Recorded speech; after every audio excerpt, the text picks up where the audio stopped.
अगर आप Pakistan stock exchange में इन्वेस्टमेंट करना चाहते हैं या फिर इस हवाले से कोई भी रहनुमाई हासिल करना चाहते हैं तो अभी जाएं और PSMU के यूट्यूब चैनल को सब्सक्राइब करें।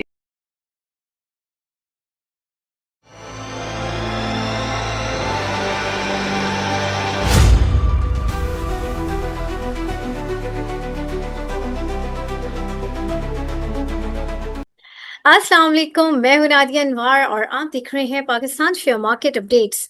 नाज़रीन, आज के प्रोग्राम में हम बात करने वाले हैं ऑटो सेक्टर को थोड़ा सा आज हम हाईलाइट करेंगे कि ऑटो सेक्टर में जो ऑटो के नंबर्स हैं उसके ऊपर थोड़ी सी हम बात करेंगे।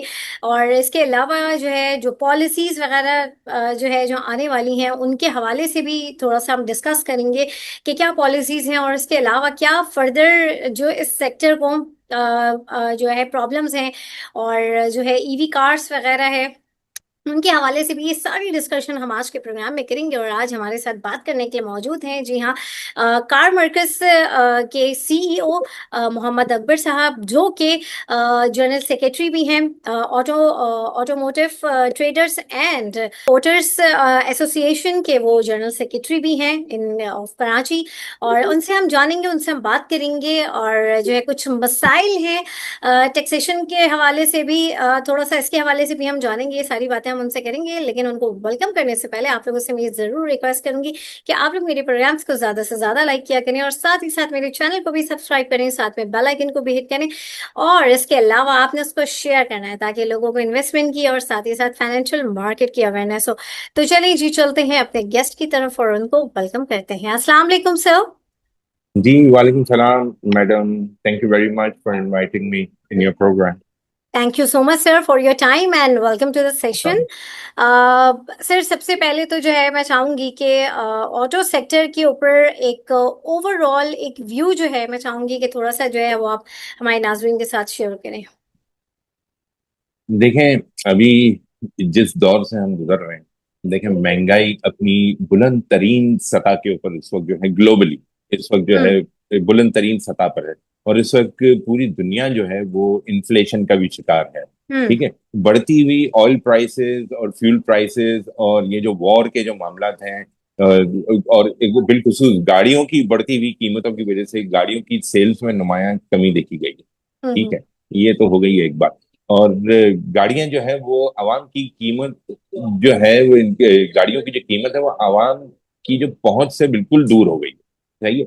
एक लोकल असेंबल्ड गाड़ी की बात कर रहे हैं हम, कम से कम लोकल असेंबल्ड गाड़ी जो है 660 सीसी वाली, वो भी कम से कम 3 मिलियन की है, जो कि एक मिड क्लास आदमी के लिए बिल्कुल भी अफोर्डेबल नहीं। ठीक है। अच्छा, हम्म यूज कार्स का जो इम्पोर्ट है वो उन्होंने बंद कर दिया था।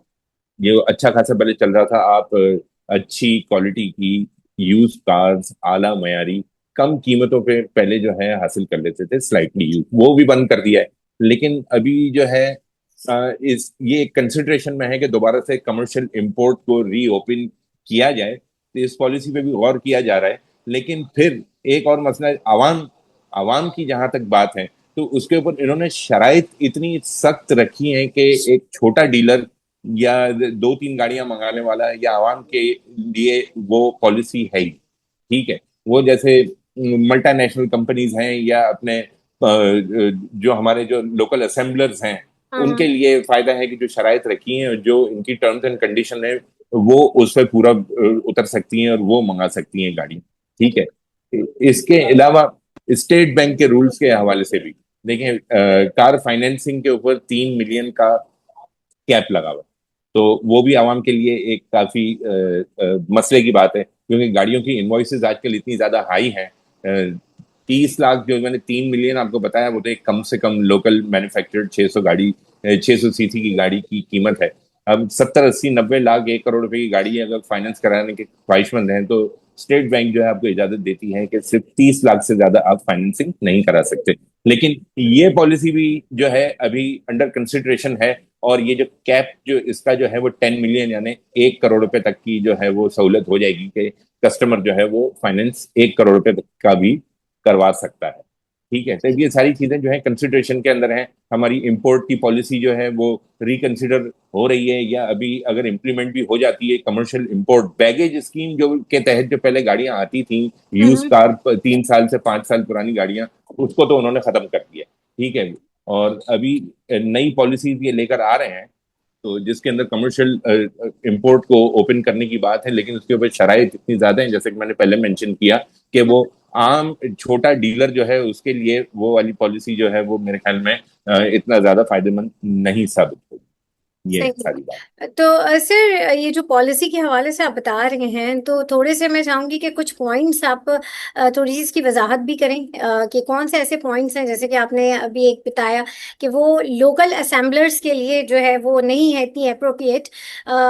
किन के लिए है, किनको कौन बेनिफिशियरी होगा, थोड़ा सा इसके हवाले से भी बताइए। लेकिन ज्यादा बेनिफिशियरी, जैसे मैंने आपको बताया, लोकल असेंबलर्स वगैरह और बड़ी कंपनीज होंगी। जो शराइत उन्होंने रखी है उसके अंदर एक दो कहीं रजिस्टर्ड होना जरूरी है, जो कि एग्जैक्टली मुझे अभी ध्यान में नहीं आ रहा। वहां पे आपकी रजिस्ट्रेशन जरूरी है, जो कि आम आदमी वहां पे रजिस्टर्ड पॉसिबल नहीं है कि हो। वो जो ठीक है। कंपनीज हैं जो रजिस्टर्ड हुई हुई हैं उनको इजाजत मिलेगी, तो वो फिर बल्क क्वांटिटी के अंदर वो इम्पोर्टेड गाड़ियां मंगवा भी सकते हैं। इसके बारे में मैं फर्दर आपको अपडेट दे दूंगा थोड़ी देर के अंदर, कि वो कहाँ, कि वो क्या शर्तें हैं जो ठीक है। कमर्शियल इंपोर्ट के लिए रजिस्ट्रेशन के लिए जरूरी है। ओके। ठीक है। ठीक। अच्छा सर, अब मुझे ये बताइए कि ईवी कार्स के हवाले से बड़ी बातें हो रही हैं। बहुत सारी लॉन्च हुई हैं, जो हमारे जितने भी जो लोकल मैन्युफैक्चरर्स हैं उन्होंने ही लॉन्च की है। तो इसका क्या फ्यूचर देख रहे हैं, और जो इस वक्त हमारे करंट सिनेरियो चल रहा है, चूंकि ऑयल प्राइसेस की हम इंटरनेशनली देख रहे हैं बहुत ज़्यादा फ्लक्चुएशन हो रही है, प्लस हमारी लोकल पेट्रोल कीमतें भी बढ़ती जितनी हैं उस हिसाब से कम नहीं होती हैं। तो इस पूरे सिनेरियो को मद्देनजर रखते हुए ईवी कार्स को कैसा देख रहे हैं। बिल्कुल, ये भी बहुत अच्छा सवाल है, लेकिन हम अल्लाह का शुक्र अदा करते हैं, आज हुकूमत पाकिस्तान ने, वजीर आजम साहब ने 6 रुपए पेट्रोल पे कमी की है, जिसके लिए पूरी आवाम को मुबारकबाद। अच्छा, अब देखें, ईवी ईवी का तो अभी दौर आ गया है पूरी दुनिया के अंदर, और हम्म। इलेक्ट्रिक व्हीकल्स, ये दुनिया भर में लोग जो अब इलेक्ट्रिक व्हीकल्स की तरफ जा रहे हैं, क्योंकि फ्यूल प्राइसेस बिल्कुल भी अब किसी भी लेवल पे किसी भी मुल्क के अंदर अफोर्डेबल नहीं रही है। और खास तौर पे ये जो यूएस ईरान वॉर का जो इम्पैक्ट हुआ है, और जो रास्ते सारे जो बहरी जहाजों के जो बंद किए में, इसकी वजह से जो है ऑयल प्राइसेस फर्दर अप होती ही चली जा रही हैं। तो हम उम्मीद करते हैं कि जल्द, अभी ये जो इनकी जो अभी बातचीत चल रही है, हमारे आर्मी चीफ साहब आसिम मुनीर साहब भी जो हैं, तो वो भी वहाँ पे तेहरान अभी पहुंचे हैं, उनके फाइनेंस मिनिस्टर से उनकी मुलाकात है। उनका एजेंडा यही है कि किसी ना किसी तरीके से जल्द अज जल्द इस वॉर को खत्म किया जाए, ताकि ग्लोबली इन्फ्लेशन के ऊपर जो ऑयल प्राइसेस जो क्रीप करती चली जा रही हैं ऊपर, स्काई रॉकेटिंग प्राइसेस जो जा रही हैं फ्यूल की और सारी पेट्रोलियम की, वो उस पर काबू पाया जाए। तो let's hope for the best, इंशाल्लाह बहुत जल्द हम उम्मीद करते हैं कि ये वॉर भी इख्तिताम को पहुंचे, ताकि मामला इकोनॉमी, स्टॉक एक्सचेंजेस और ये सारी चीजें जो हैं थोड़े नॉर्मलाइज हों। अब ईवी कार्स की जहां तक बात है, तो वो जैसे मैंने आपको कहा कि अभी फ्यूल तो बिल्कुल भी अफोर्डेबल नहीं है, तो पूरी दुनिया की आवाम जो है वो उसके ऊपर कन्वर्ट हो रही है। इसी तरह पाकिस्तान में भी अभी काफी ईवी एसयूवीज के मुख्तलिफ वेरिएंट्स जो है वो इंट्रोड्यूस हो गए, और उनकी सेल में जो है काफी नुमाया इजाफा देखा गया। यहाँ तक कि इनके जो स्टॉक एक्सचेंज के जो शेयर्स भी हैं उनके अंदर भी काफी इजाफा देखा गया है। काफी पॉजिटिव साइन है ये। जैसे हवल हो गई, साजगार हो गई, बीवाईडी हो गई, और भी ऐसे नाम हैं जो कि बहुत ही ज्यादा प्रोग्रेसिव सेल्स इनकी है। लेकिन अभी हमारे पास बदकिस्मती से मसला क्या आ रहा है, कि हमारे पास पावर सप्लाईज के इशू है। ठीक है, हम्म। ईवी जो है वो टोटली वो जाहिर पावर मांगती है ना, वो बिजली से ये चार्ज होती हैं सारी चीजें। और चार्जिंग स्टेशंस की हमारे मुल्क के अंदर इस वक्त बहुत ज्यादा कमी है। ठीक है, अपने घर में अगर आप चार्जिंग यूनिट इंस्टॉल करें जाएंगे, तो ये लाखों रुपए का खर्चा है, और बिजली का बिल भी जो है वो काफी इजाफी इजाफी जो है अब एक्सपेक्ट करेंगे मंथली। लेकिन खैर, ये अब जो इंट्रोड्यूस एसयूवीज जो हुई हैं पाकिस्तान के अंदर, हम्म। वो अमीरों की गाड़ियां हैं, उससे आवाम को कोई फर्क नहीं पड़ता, मैं नहीं समझता। ठीक है, मिड क्लास आवाम को इससे फिर कोई फायदा नहीं होगा। ठीक है, हम्म। उसके लिए देखें, उसके लिए जरूरी ये है कि छोटे ईवी वेरिएंट्स मार्केट में लाए जाए, जो कि अफोर्डेबल हो, आवाम के लिए अफोर्डेबल, आवाम के सही। अंदर, आवाम का मतलब है गरीब आवाम और मिड क्लास आवाम, ठीक है, जो 10, 20, 25, 15 लाख रुपए की गाड़ियां ढूंढ रहे हैं, उनके लिए ईवी प्रोडक्ट्स होने चाहिए ना। सही। तो अब जैसे इन्होंने पिंक बाइक्स और इलेक्ट्रिक बाइक्स, हम्म। इससे भी काफी फायदा हुआ है। काफी फायदा मैंने देखा है कि काफी जो है वो खवातीन भी अब जो है ईवी बाइक्स को वो चला रही हैं। अपनी कॉलेजेस यूनिवर्सिटीज के अंदर भी स्टूडेंट्स भी जो हैं वो चला रही हैं, जा रही हैं। बहुत अच्छा लगता है, उनका कॉन्फिडेंस भी डेवलप होता है। और इसी तरह ये बहुत अच्छी बात, जिससे हमारी फ्यूल की सेविंग्स भी होती हैं। इलेक्ट्रिक तो ज्यादा से ज्यादा इलेक्ट्रिक बाइक्स भी जिस तरह इंट्रोड्यूस होती जाएंगी, तो बाइक के ऊपर डेली बेसिस पे अरबों रुपए का, करोड़ों बाइक्स हैं हमारे पूरे मुल्क के अंदर, अगर वो ईवी पे कन्वर्ट होते हैं, तो ये हमारे जो सोर्स ऑफ एनर्जी जो है, जो कि लैक ऑफ फ्यूल का जो मसला है, हाई प्राइसेस जो है, उसके ऊपर काबू इलेक्ट्रिक बाइक से पाया जा सकता है, क्योंकि वो सोलर एनर्जी की तरफ जो है वो हम कन्वर्ट हो रहे हैं। तो कहने का मतलब ये है कि फिर वहीं आ जाते हैं कि अभी जो ईवीज जो हैं, उनकी सेल्स तो काफी प्रोग्रेसिव है अमीरों के लिए, लेकिन जरूरत इस बात की है कि छोटे वेरिएंट्स ईवी के जो है वो इंट्रोड्यूस कराए जाएं हमारे मुल्क के अंदर, चाहे वो लोकल हो, चाहे वो इम्पोर्टेड हो, चाइनीज हो, वो हम्म। मयारी है, लेकिन वो अच्छा, फिर इनके चार्जिंग स्टेशन जो है अब इवेंचुअली मैं समझता हूँ कि साल, 2 साल, 3 साल, 4 साल, 5 साल के वक्फे के अंदर हम उम्मीद करते हैं, एक्सपेक्ट करते हैं कि ज्यादा से ज्यादा अपना ईवी चार्जिंग स्टेशन जो हैं वो पेट्रोल पंप्स के साथ या इसी तरह इंट्रोड्यूस सही। होंगे, तो लोगों को सहूलत मिलेगी। क्योंकि इसकी बिल्कुल। एक इसकी लिमिट होती है, एक सही। चार्ज के ऊपर हाँ। 200, 250, 150 किलोमीटर जो है पर चार्ज एक गाड़ी जो है वो उसमें आप ट्रेवल कर सकते हैं। सही और सही सही।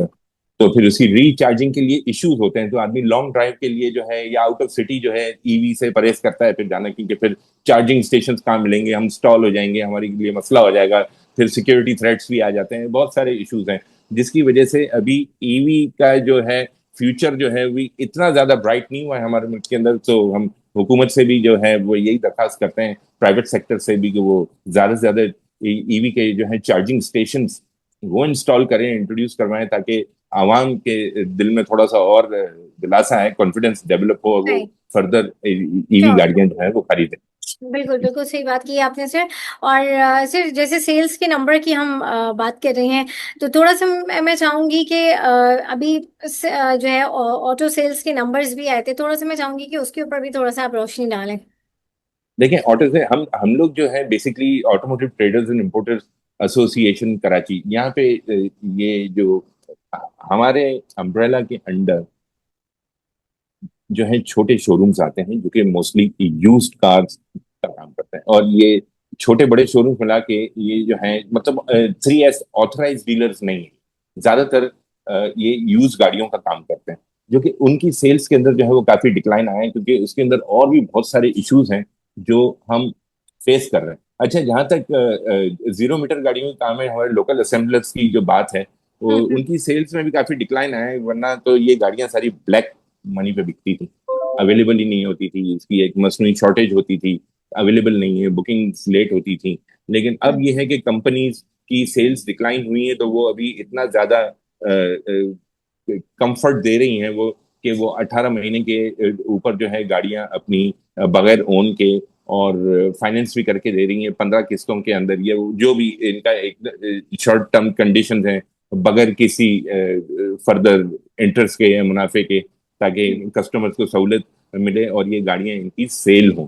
तो बहरहाल डिक्लाइन तो उनमें भी देखा गया है, लेकिन जो फायदा हमें जो नजर आया है, लोग जो उन्होंने ज्यादा से ज्यादा जो ईवी की तरफ गए हैं, और जो एसयूवी, ये देखें, जो लोकल मैन्युफैक्चरर्स जो हैं, जो एक सलून कार जिस कीमत के अंदर आपको प्रोवाइड कर रहे हैं, उतनी ही लगभग कीमत के अंदर अप्रोक्सीमेटली चाइनीज बेहतर क्वालिटी कंट्रोल की एसयूवी जीप आपको मिल जाती है।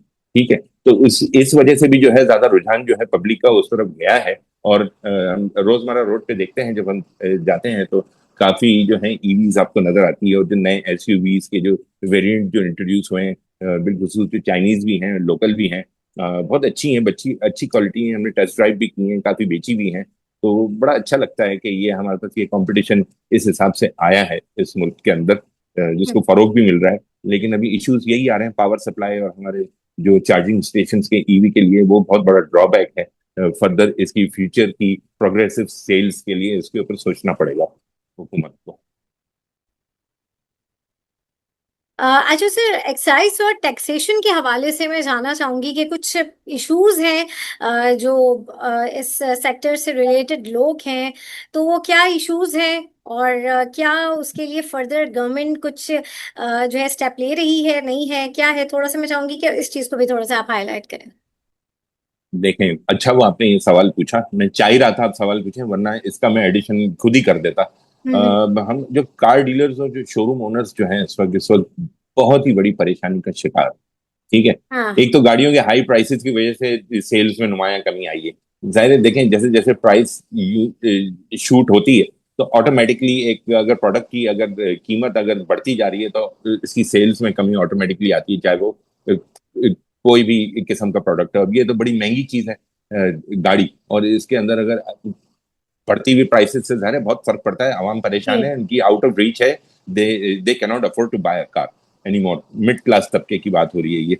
अच्छा, अब हमें क्या परेशानी का शिकार है? एक तो ये गाड़ियों की हाई प्राइसेस की वजह से सेल्स में नुमाया कमी आई है, और एक्साइज एंड टैक्सेशन डिपार्टमेंट के जो नए रूल्स जो इन्फोर्स हुए हैं, हम्म। ठीक है, इसने तो बिल्कुल ही कारोबार को तबाह करके रख दिया। ठीक है, इसमें काफी केयास हमारी मार्केट के अंदर इस हवाले से चल रहा है। उसकी वजह यह है कि इसके अंदर बायर और सेलर का बायोमेट्रिक जो है वो मैंडेटरी रिक्वायरमेंट है, जो कि एक अच्छा स्टेप है। लेकिन अगर आपने एक मतलब बायोमेट्रिक ले लिया और वो अगर 60 डेज के अंदर अगर एक्सपायर हो गया तो उसके अंदर फिर हैवी पेनल्टीज जो है आपको पे करनी पड़ेंगी, वरना उसके बाद जो है ये प्रोसेस जो है ट्रांसफर का या रजिस्ट्रेशन का या जो भी है वो पॉसिबल नहीं है। फिर उसके अंदर बहुत ज्यादा तकलीफ आ रही है कि एक गाड़ी है, आपने एक कस्टमर से खरीद ली, उनका बायोमेट्रिक भी ले लिया, और गाड़ी जो है वो शोरूम पे डिस्प्ले पे खड़ी कर दी, अगर वो नहीं बिकती है 60 डेज के अंदर तो फिर आपको दोबारा से उस मालिक के पास भागना पड़ेगा। अब वो अवेलेबल है, रीच में है, नहीं है, आउट ऑफ कंट्री है, अवेलेबल नहीं है,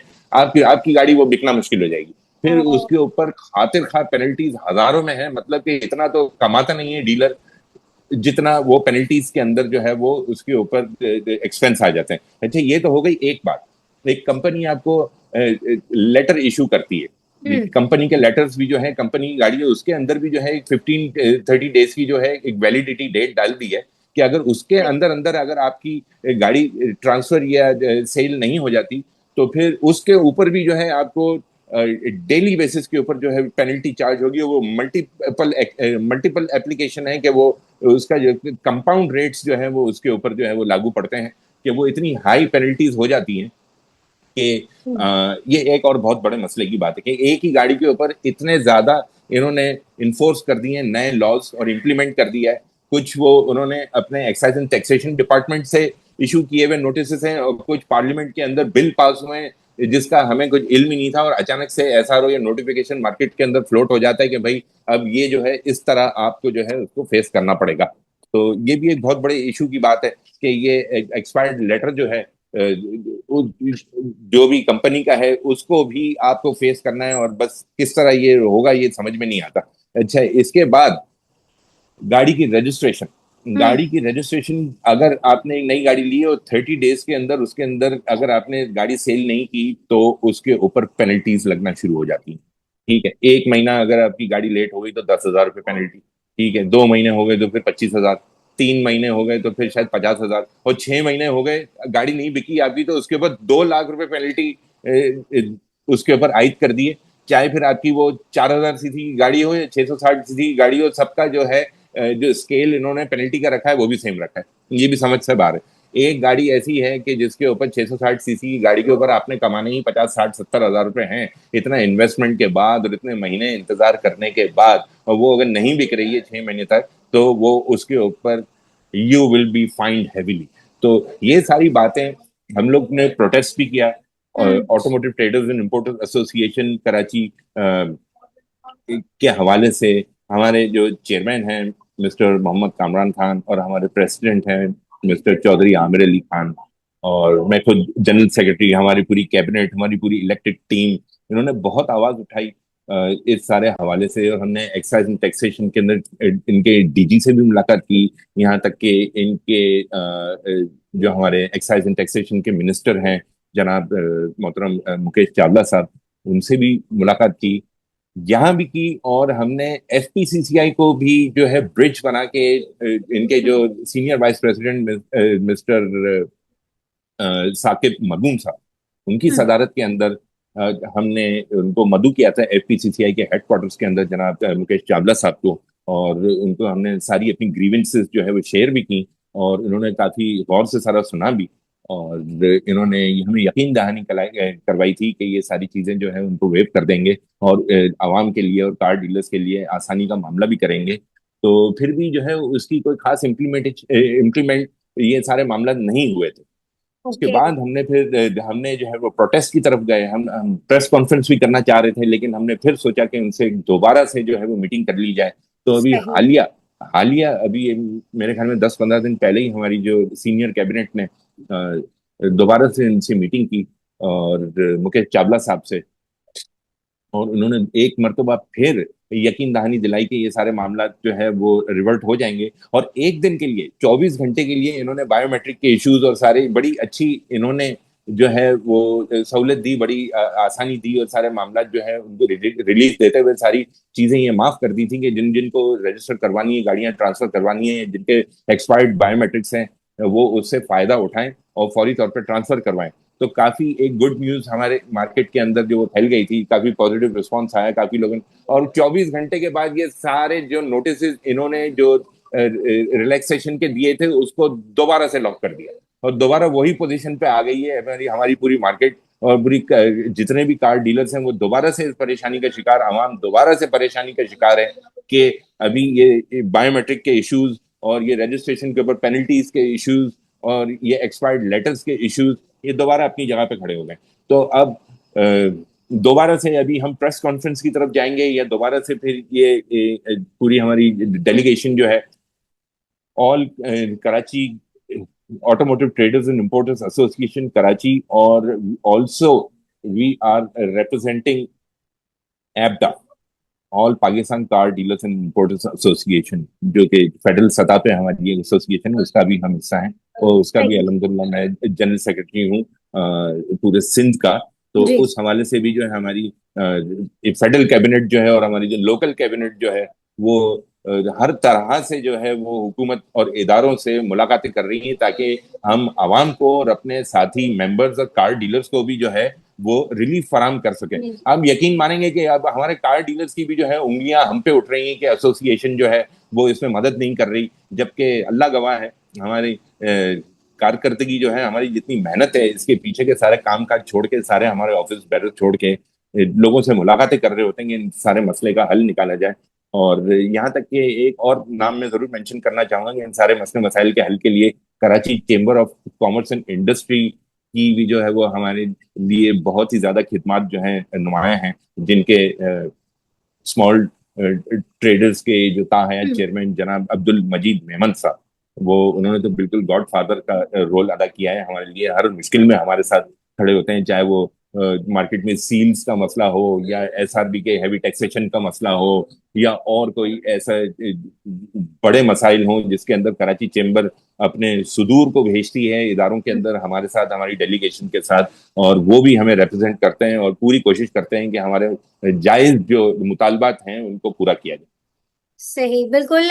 इंशाल्लाह हो फॉर द बेस्ट। और जो है ये जो भी मसले मसाइल जो भी चीज़ें हैं ये जल्दी जो है गवर्नमेंट इसके ऊपर जो है कोई पॉजिटिव एक्शन ले। बिल्कुल। और थैंक यू सर अकबर, आपका बहुत शुक्रिया। और जो है नाज़रीन यहाँ पे लूँगी मैं इजाज़त। इंशाल्लाह आप लोगों से फिर मुलाकात होगी, तब तक के लिए अल्लाह हाफिज़।